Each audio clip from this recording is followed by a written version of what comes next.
हा आहे omelette role, पण चव ह्याची एकदम पिझ्झासारखी लागते. साहित्य सांगते. शिमला मिरची घ्यायची, कांदा, कोथिंबीर आणि टोमॅटो, हळद, लाल तिखट, बटर, ऑरेगॅनो, चीज.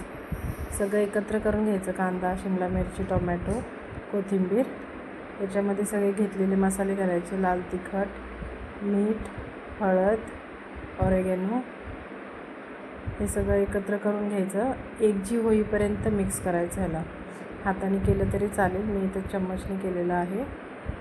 पूर्ण असं एकजीव होईपर्यंत करायचं आणि त्याच्यात 4 अंडी फोडून घ्यायची. मसाला सगळा एकजीव झाला पाहिजे. कांदा, टोमॅटो वगैरे सगळं छान असं नरम झालं पाहिजे. इतका छान चवीचा होतो ना हा ऑमलेट. मुलं तर खूप आवडीने खातात. पिझ्झासारखा एकदम लागतो हा.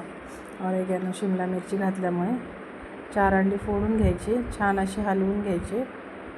मसाला सगळा आणि अंडी त्यांचं एकजीव होईपर्यंत. इकडे तवा गरम करायला ठेवला होता, त्यात तेल टाकले. थोडंसं बटर टाकायचं तेलावर, कारण बटर जळू नये म्हणून.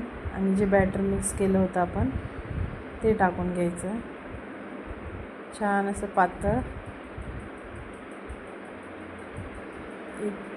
पसरवून घ्यायचं आणि त्याच्यावर झाकण ठेवून 1-2 मिनटं वाफ काढून घ्यायची. बघू शकता एकदम छान असं शिजलेलं आहे ऑमलेट. आणि त्याच्यानंतर मग थोडंसं वरून पण बटर टाकायचं आणि भरपूर असं चीज किसून घ्यायचं. खूप छान पिझ्झासारखी एकदम टेस्ट येते ह्याची, बटर आणि चीजमुळे. आणि त्याचा मग रोल करून घ्यायचा. जसं तुम्हाला हवं तसं, पूर्ण तसाच ठेवला तरी चालू शकतो, पण मी रोल करून घेतला आहे.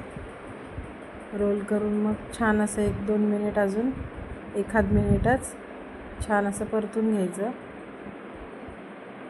बटर जे आहे ते थोडंसं वरून पण सोडून घ्यायचं आणि असे त्याचे कट करून घ्यायचे पीसेस. छान थोडंसं डेकोरेटिव्ह वाटतं म्हणून. छान एका प्लेटमध्ये काढून घ्यायचे. थोडंसं चीज उरलं होतं ते मी वरून टाकून घेतलं आहे मुलांना, कारण आवडतं ते वरून चीज.